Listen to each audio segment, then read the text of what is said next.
What are the biggest questions the Utah football team has yet to answer during spring ball? We'll talk about that and more on today's Locked On Utes. You are Locked On Utes, your daily podcast on the Utah Utes. Part of the Locked On Podcast Network. Your team every day.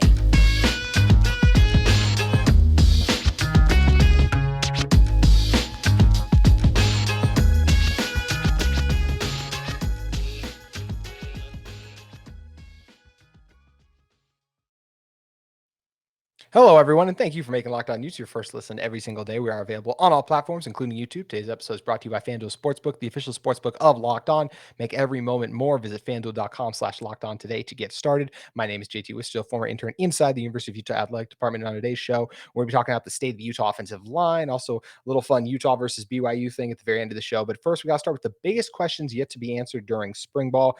Utah football 2 weeks into spring ball now, and we've learned a lot, but we haven't learned everything yet. And in order to help us learn about it and talk about what we don't know yet, it's the former host of this podcast and the current host of Locked On Couragrs, Jake Hatch. And Jake, when you're talking about the biggest question still, I think my biggest one kind of opened up earlier this week when Kyle Whittingham said they're starting to see a little separation under the quarterbacks. Now, coaches are always very careful with their words, right? I'm very curious, what does a little separation mean? Because I'm honestly surprised he even gave us that much, because he knows, like, as soon as you say there's separation, people are already going to start to be like, okay, what's going on here? We know that Brandon Rose is the one who's been getting most of the reps with the ones. It feels like he's the one right now who's kind of got a slight lead over a Nate Johnson per se. And then look, Bryson Barnes is obviously just in a difficult spot because they were basically just like, well, we know what you are, so we're just going to give them the reps, which I'm sure he's kind of like, but can I continue to show you like maybe I'm better than them? They're like, no, you're good. You do your thing. We'll throw you out there some, but I really feel like my biggest question is just how big is the separation, because we only get to see that final 20 minutes. So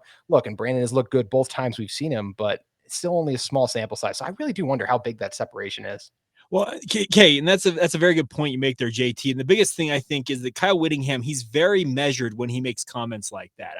He doesn't say that just to say it. And to me, I think you're right. I think it's come down to and he said the very first day of spring ball, he said that the majority of these reps are going to go to Nate Johnson and Brandon Rose. And essentially it was like, okay, which of these two guys is going to show better here in spring ball? And that'll set them up in theory to be the number 2 guy going into training camp, ostensibly if Cam Rising's ready to go in training camp in August. So the other thing about this is whoever wins that job, they're the heir apparent. That's the other thing about this. Exactly.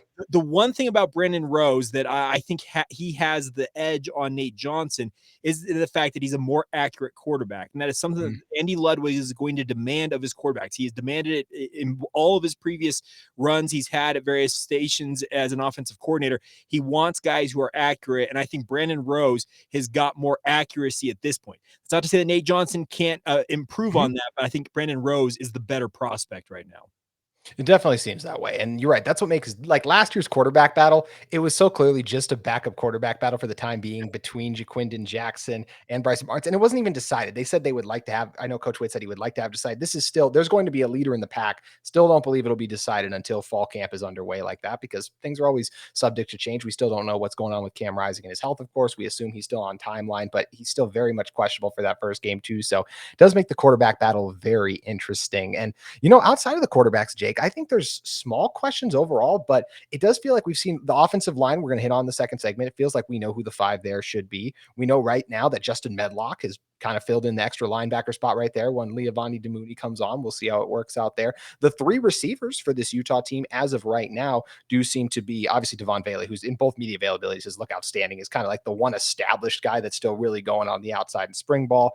Makai Cope, Money Parks looks really good, of course. Makai is right now, I think he's got the edge, but I think Mikey Matthews, I mean, Coach Witt was raving about him a lot early on, so I'm interested to see the ground that he can make up. I'm sure there's some questions about Nate Ritchie that people have, but I just feel like by the time we get to fall camp, I think he's going to be ready to go. And the fact that Clayton Isabel decided to leave this program, I think just speaks to how high they are on Nate Ritchie overall. So it really is that there's not a ton of questions, I feel like, or at least there's obvious answers to maybe those potential questions we would have. Well, and that's the interesting part about this is there's still a lot of this roster that's in flux, but this is the time of year for Utah and every other football program out there to experiment. Spring ball Mhm. is the most experiment heavy time of any season because you have guys changing positions, seeing how they do maybe in a different role. You mentioned Clayton Isbell leaving the program. That one was a bit of a surprise to me because he Yes. was very much in the mix at safety. I felt like, at least that's just Mhm. my perception of it. So it opens the door, obviously, for Cole Bishop, Nate Ritchie, ostensibly as well. If he gets his mission legs back underneath him, Kyle Whittingham said that he's been a little bit slow getting back, but that's not to be unexpected. As a guy has a 2-year layoff, you've got to give him some time to get ready. But the bigger point, I think, to what you're making there is that there is going to be opportunities for guys to try different roles and show out. And the thought is that after spring ball, the guys who have showed well in spring will get the first crack in training camp in terms of what position they're playing, etc. But that does not mean that you've locked up a spot come game one. Absolutely not. I think about a guy like Indiana's Zip Simmons, who's going to be coming Oh, over and joining this team. I think he's got a chance to become the third receiver very quickly. Leavani Damuni has a lot of experience, and I think it's good that Justin Medlock is getting all these reps and getting everything right now because Damuni has a lot more game experience than he does. So it's going to be because we know Karene Reed, Lander Barton are pretty locked in overall there. So it is going to be interesting to see how it works out. And one thing, Jake, that you and I have in common is we both got to see the very first spring practice and you've also been watching a lot of the BYU spring practice too. So you're fully in the flux of spring football. And sometimes because guys do perform well in camp, the hype train can get a little bit out of control sometimes. But for the Utah football team, at least in the first practice, I think one of the things that I was really encouraged by just being out there to go watch and be in person was watching the other guys like an Isaac Vaha get out there and make a big grab. And like, that's a big dude. Like you just see him moving that way. He's a guy that you and I have covered in the high school days, going back to his time at Pleasant Grove too. I think that is the nice thing about spring ball is you get to see these guys out there. And look, the first day we were there it was live-ish. They weren't going to the ground. You could hear I love going to these practices because you can hear the coaches like yelling at guys to stay up, or even the minute things like they're getting mad when they don't break out the huddle correctly overall, basically. But I feel like Vaha is one of the guys that kind of surprised me in the first viewing session. Obviously, Medlock a little bit we talked about. Was there anyone else who really stood out to you from that kind of first viewing session? Here's the thing. I'm a big fan of Devon Vele, and I think that Yes. he is going to have a big opportunity to show what he can do. He was very good in that first practice. Like I said, in the media portion, he had 2 touchdown receptions, and he you can tell, and also listening to his media session, that he is highly motivated. He came back for a specific reason. He easily could have said, you know what, I'm done playing ball here. I'm going to go take my chance at the NFL, etc. But he wants to come back and prove a point, and Utah is going to be better for it because he has got all the physical tools to be that number one wide receiver for Utah. I feel like the biggest thing is going to be, can he capitalize on that? And also, can whoever the quarterback is, Cam Rising or otherwise, will they get the ball to him on a routine basis? 1000%. And I do think Devon is one of those guys who just you see the grabs and the catches and everything he makes. And it's just clear, like, okay, there's spring ball, there's guys who perform well at spring ball, and there's a guy like him, he's going to be a gamer for this Utah football team. And there's a reason that we expect him to at worst be the second leading receiver, only behind a healthy Brant Keithy overall. So it's going to be interesting to see how it plays out the rest of spring ball and see what other questions kind of emerge and what gets answered. But one thing we do seem to have an answer to, at least right now, is who the Utah starting offensive line would be. We're going to share our thoughts on that in a moment. But first, want to talk to you guys about our friends at FanDuel Sportsbook. The tournament is heating up, and there is no better place to get in on the action than FanDuel, America's #1 sportsbook. That's because right now, FanDuel is giving new customers a no-sweat first bet up to $1,000. That's up to $1,000 back in bonus bets if your first bet doesn't win. Just go to FanDuel.com/lockedon and sign up today to claim your no-sweat first bet. Then you can wager on everything from the money line to the point spread to which team will be cutting down the net, all in an app that's safe, secure, and super easy to use. So don't miss your shot at a no-sweat first bet up to $1,000 when you join FanDuel today. Just go to FanDuel.com/locked on to sign up. Make every moment more with FanDuel. Also, I want to talk to you guys about our friends at UCCU. UCCU is opening a new branch in Vineyard. And with that new branch, there will be offer all the benefits of a normal UCCU branch, multiple drive planes, 24-hour ATM, and UC's brand new interactive teller machines, or ITM for short, which provide all the benefits of meeting with a real UCCU professional, either in the branch or right from your vehicle. It's a virtual connection to a remote teller with a highly personalized audio and video connection. So celebrate with UCCU. Enter to win that 2023 Kawasaki Tier X4 UTV. Winners will be announced in April, but the entry deadline is March 31st. So your final day to enter is at while you're currently listening to this podcast right now. So there's just days left for you to get in on this. Stop by UC's new branch in Vineyard or enter to win at uccu.com. You don't even have to be a member to enter, and there's no purchase necessary. UCCU, love where you bank. Jake, The offensive line for Utah looks set, at least right now. Looks like it'll be Satawa Laume, at left tackle, Keaton Bills at left guard, Jaron Kump at center, right guard Michael Mokafisi, right tackle Falcon Kalmatule.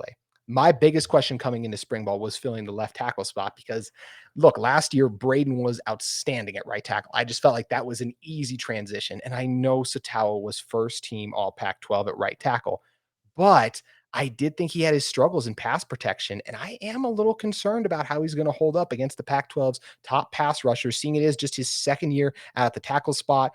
Thought he did show good growth over the course of the season, but it's still that's a big jump going from the right to the left side. It is still a little different. And look, I trust Satawa. He's done a great job for this Utah football team, but I'm going to be a little concerned until I see how he holds up against some of those guys from Florida, Jake.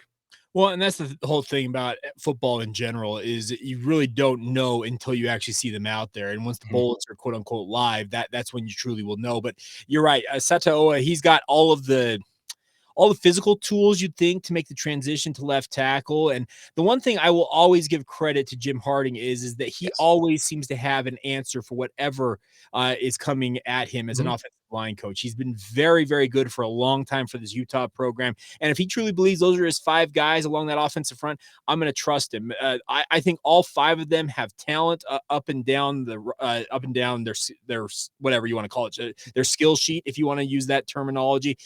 The one thing I'm with you, Laumea, you obviously want to see what he can do, but Falcon Kalmatule is a guy I've been waiting to see finally get an opportunity as a Ute. So it's finally his time to see what he can do. Jaron Kump, Kyle Whittingham said it day one that they're playing him at center. He's played everywhere else on the offensive line. They're giving him a shot at center now to see what he can do there.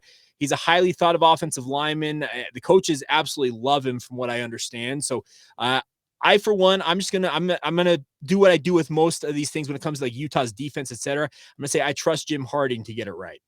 It's the right move, absolutely. But you do take me to my second point. I am surprised that Jaron Kump currently is the starting center right now, just because of how good Johnny Maea looked. And I think back to look, we had Nick Ford, and then Paul Miley had filled in for him in a couple games, and you're like, oh, that's the natural next starting center. And sure enough, that's how it did work out. I still think Paul had a pretty good year for Utah overall last year. Yeah, he struggled against Penn State, maybe a couple other games there it was up and down play for the Utah offensive line in a number of those contests against some of these elite defensive lines that they played. So I am a little surprised that it is Kump right now, but I think you said it perfectly. It's about the trust the coaches have in him. They've always raved about Jaron, and it is not easy to learn this offense. We've heard a lot of people say that before. So the fact that Jaron feels good about playing all five positions really speaks to him as well. I mean, it's crazy to still look back and think he was a starter for this team at left tackle during the start of that 2021 season, and then how crazy everything materialized at the injuries, and then the weird season he had last year playing so much at guard. So truly a guy, when it's all said and done, if he does end up keeping the starting center job, it's just wild that he is going to be starting all over. But man, Jaron is one of those guys too that it just seems like wherever he has played, he's at least done good things. He came in at guard against USC and did a lot of really good things for Utah in that first game too, Jake. Well, and that's the thing about this is I think Jaron, those injuries, I think sapped some of the athleticism that he showed at Harriman High School. Trust me, I was as high on this kid. I've covered him throughout his high school career. I was as high on him being the future left tackle for Utah as almost anybody out there. And I think that some of that athleticism that would have lent itself to him staying at tackle long term was lost due to the injuries that he dealt with. So now it's a natural progression. He's still a very good offensive lineman. He's a good leader, a good technician. So what do? You move him inside here. And if you feel like the two guys you have at guard right now are the options that are your number one options, well, guess what? You got to find a spot for him. So you're going to give him a shot at center. That doesn't mean that Johnny Maea can't beat him out at some point, but you're just giving him his first opportunity to impress you there. And I think that they are just doing everything within their power, speaking of Utah, to find the best combination of five linemen. And that's what every program tries to do. You want to find the best combination of guys, will work together and give your team the best chance for success along that offensive front. I love that you brought up the high school coverage, because this next guy fits right in with that. And this goes away from the starters, but we were out there at the first one, like we talked about. Spencer Fano already being second team right tackle. That was a wow moment to me. He was a guy, just because of the strength questions, everything. I thought, did he need to start on the interior and then eventually work his way out? But I mean, look, there's a reason this guy is one of the higher recruits this team has ever brought in. His technique is very outstanding. I still have strength questions, which I think is why you currently see him at the second team spot. And I don't expect him to start first year. It'll be interesting to see how much progress he can make just in terms of his physical development from when he joined this team to the time we get to the first snap of the season in fall camp. But it really is amazing that he is already on the second team. Well, here's the thing. Spencer Fano is an elite talent. There's no doubt about that. It was a huge recruiting win for Utah. To win him, obviously win him over. His brother was at BYU at the time, and Yeah. obviously his brother's now up there, Logan, playing with him at Utah, but also to keep him in state. That's the other thing about this. It was a very impressive job on the recruiting front to keep him in state. I'm not surprised that he's already in the 2 deep. I think he's that good of an offensive lineman. The only thing he needs is to get into the weight room, obviously gain some strength, and also probably needs that some more mass, just overall weight to his frame. But you're looking at a future, I think, superstar along that offensive front. I absolutely agree with you there. I think he has just got all the potential, and like we already talked about, his technique is outstanding to be that guy. And I very much see that being the case. And I think he's going to be the future blindside protector of whoever Utah's quarterback is in a couple of years. And you make a great point too, just about offensive line in general. It does take time. Like we see Clark Phillips come in and start 3 years on the outside. Jake, can you remember the last Utah offensive lineman who was able to do that? Because I know I can't. I honestly, off the top of my head, I'd have to do some research. I don't think Can I you can. name I can't even name a college offensive lineman off the top of my head that like was a 3-year starter that we knew like, oh, 3 years from now, he's going to be a top 5 pick, like a Derek Stingley, like a Kayvon Thibodeau. We knew those guys burst onto the scene. I got the thinking, you got the thinking Yeah, back on right now. there's probably somebody from Yeah. like I would say like Alabama back. Oh no, I know who it is. Barrett Jones from Alabama. Oh, He okay. wasn't Barrett was never going to be a first round pick or maybe like a top 5 pick, but Barrett Jones, the second he showed up at Alabama, Nick Saban was singing his praises. I think he was a 3 or Yeah. a 4-year starter. He ended up playing for I think he might still be in the NFL. He's one of those guys that, yeah, you kind of saw it early on and it prevailed, but that's the opportunity that a guy like Spencer Fano has here. He really does. And I love that you mentioned wasn't a guy that's going to be like a top 5 pick because even while you were talking about that, I'm mad at myself for forgetting his name right now. There was a former center at Texas. He was a 4-year starter during, some of their up and down years with Tom Herman and everything. But either way, so he made it on. He went undrafted, was on the Bucks practice squad. This is a 4-year starter at a major school like Texas.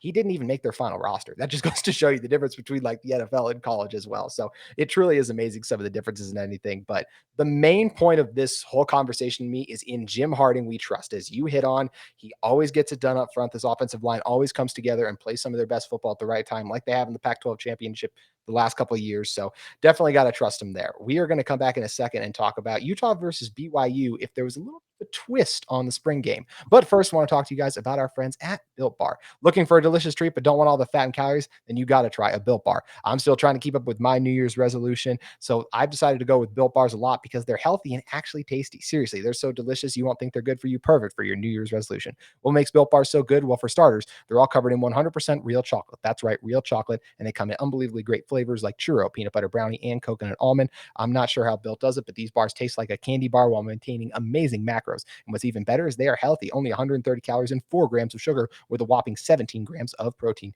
And now you don't need to wait around to get a box. For years, we've been talking about ordering your Built Bars at Built.com. Now you can get them at your local Smith's or Sam's Club. That's right. Head to your nearest Smith's or Sam's Club today. Grab yourself a box of Built Bars. You can pick up a 4-box of cookies and cream coconut puffs, salted caramel brownie batter puffs at your nearest Smith's. Or if you're closer to Sam's Club, run and grab a 13-bar box with our hit flavors, brownie batter and churro. You guys can thank me later, or you can go to Built.com to get them as well. So make sure you guys get on those great offers from Built Bar.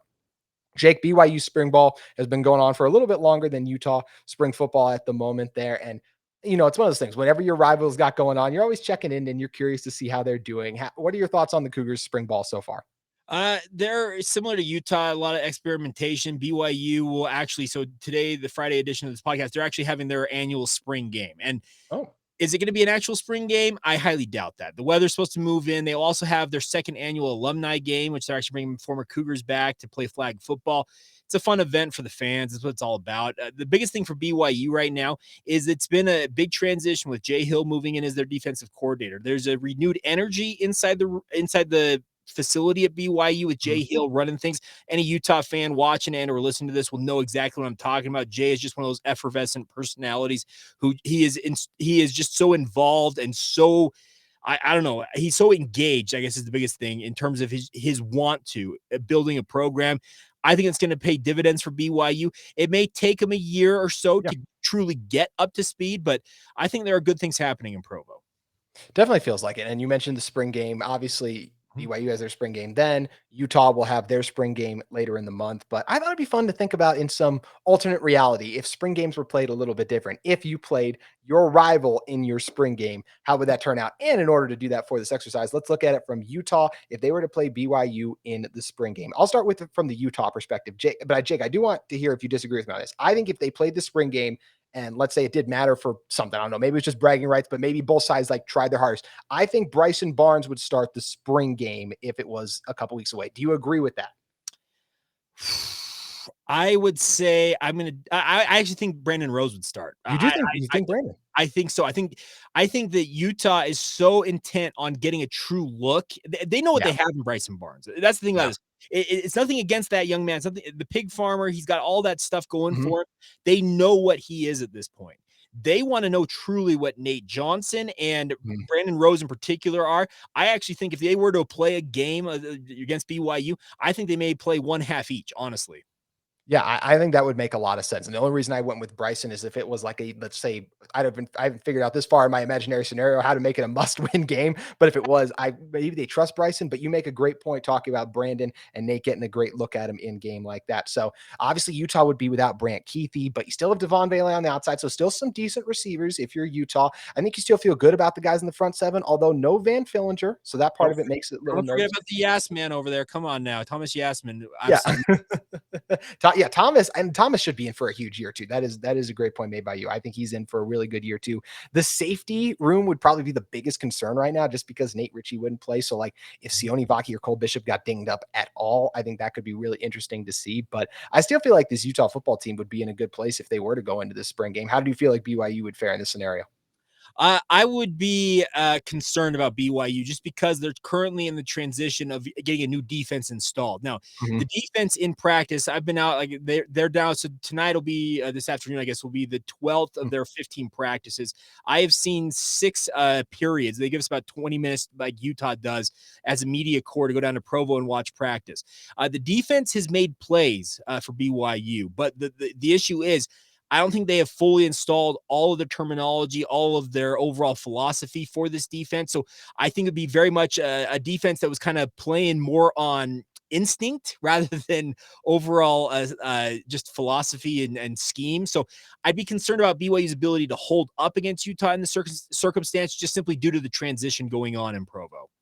Yeah, that's where we're Utah. They have so many guys returning. It does benefit them. Now, it would be funny if like you have all these guys returning and then BYU would be dealing with the same thing, obviously, when in terms of an inexperienced quarterback, if Utah did roll out there with a Bryson and a Nate or something like that. Well, okay, here's the thing. It's not an inexperienced quarterback. Keaton Slovis has played a lot of football. That's the thing. No, you're right. My bad. Yes, I completely forgot about Keaton Slovis. You are absolutely right. That is on me because that is a man with some of the most experience in college football. You are absolutely right. Yeah, that's the one thing he would offer. Yes. He's a veteran who's been through all of the quote unquote wars you want him to go through as a starting quarterback in 2 different Power 5 programs. So he'd bring that. But there is a lot of roster transition going on for BYU. They've turned over their running back room. The offensive line's in transition. And like I said, the entire defense is under a new regime running that defense.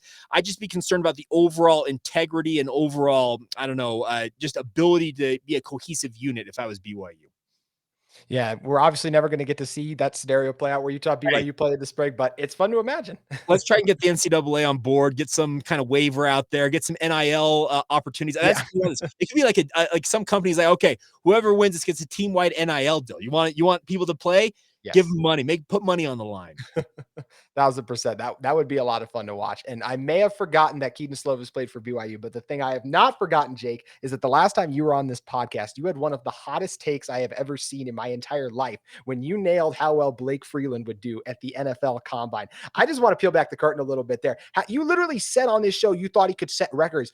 How did you know or just think like, okay, he might be in for some special stuff? Well, here's the thing. I've known of his athleticism since he was in high school. I had an opportunity to watch him multiple times playing for Harriman High. And the thing about this is every coach to a man that I've talked to at BYU and asked about Blake Freeland just comment on the fact that he's just an athletic marvel. He's a physical freak. And I also talked with some NFL talent evaluators that are more in the know about this, and they also believe that he could do it. So I guess it was an informed guess, but just everything about him. He's 6'8", 300 Yeah. pounds. He can run a sub 540, similar to what Braden Daniels did. But that 37-inch vertical, absolutely insane. I will give myself credit on one thing. I said he could jump 10 feet in the broad jump. What did he nail? 10 feet. So I'll give myself credit on that one. It was, like I said, truly incredible. One of the, like, moments where I'm just like, I've never did he have the future? Like, what was going on there? I was as soon as he started to do everything. How much do you feel like it raised his stock also? I think he is probably going to go in at the worst, the third round. The Third thing about round. this, Okay. the NFL is all about physical tools. He is not a finished product by any means. He never played offensive line before getting to BYU. He has played offensive tackle for 4 years of his life. He Mhm. is still like an infant in some people's minds when it comes to offensive line play. He's been tutored by 3 different offensive line coaches during his time in Provo: Jeff Grimes, Eric Mateos, and now Daryl Funk. And all of them have raved about his potential, what he's capable of doing, and they've tried to train him up.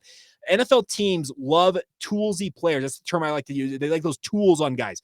He's long, he's athletic, he's quite strong. He put up 25 reps on the 225-pound bench press with just under 34-inch arms. That's actually a very, very good number relative to the arm length. So NFL teams love guys like this who have oodles of potential and those physical tools. So I think he might sneak into the back end of the second round, but I don't think he's on the board any further than the third. Exactly what you're talking about with the physical tools and traits, everything is exactly where I feel like Mahmoud Diabate really helped his own stock. Now he's going to get, now I don't think he'll be as high as the third round like we're talking about here, but I think he was on the borderline of getting drafted, undrafted. I think he will be in that kind of 6th, 7th, maybe even a little higher. It'll be interesting to wait and see. Yeah, let me say this. I had somebody tell me, and we were just talking about different prospects in the state, and he told me that Yeah. Mahmoud Diabate not getting a combine invite was an absolute travesty. This is Yes. a guy who has no connection to Utah. He's not a homer, I guess you would say. Mhm. And he told me that the fact that he did not get invited to the combine was just absolutely foolish. He told me, he's like, Jake, he's going to rock it at pro day, and you're going to see Diabate get his name called in the NFL draft. They said it's probably the 6th, 7th round, but they said he will be drafted. Yeah, it definitely feels like we're heading that way for him here in his name call, which is, it's going to be great and interesting to see how the whole draft process works out. Jake, we know you're working hard on Locked On Cougars, but anything else you're working on right now? Obviously I do DJ and PK in the morning as their executive producer every morning with the KSL Sports Zone. Tune in. We actually had a really fun last week or so. We've had PK went up to practice at Utah, and it actually has had a number of one-on-one conversations with Utah assistant coaches: Morgan Scally, Sharif Shaw. Who else did he talk to? Quinton Ganther. He's talked to essentially all of the assistant coaches. Got exclusive conversations that only PK really can get. And if you want to hear those, you can check out our podcast feed, and we're still actually playing them on the show, so tune in. Make sure you guys head over and check all that. Also, make sure you guys make Locked On College Basketball your second listen every day. Where hosts Isaac Shade and Andy Patton walk you through the world of college basketball. The Final Four is here. March Madness is rapidly approaching. Jake, I got UConn. Who are you taking? I have a hard time picking against UConn, but It's just hot. there's part of me that wants FAU to do it, just because Oh it'd my be gosh. such a cool thing. They've never won an NCAA tournament game before in their history. For them to make the run that they're making, why not finish it off with the national title? Be absolutely incredible. It'll be interesting to see how it all goes down in Houston. Also, speaking of just incredible runs, the Utah women's gymnastics team just continues to be sensational. Before we go, just want to shout them out. They did win the first session. It wasn't even close. They scored 198. The next closest had 196. Like, they're just a powerhouse. They're incredible. So shout out to the women's gymnastics team. We'll see how they do the rest of the weekend, and we'll be talking about them more and covering more spring ball on next week's Locked On Utes. Jake, always appreciate you joining us, man. Absolutely. Anytime you need me, JT. Appreciate it. And thank you all for making Locked On Utes your first listen every day.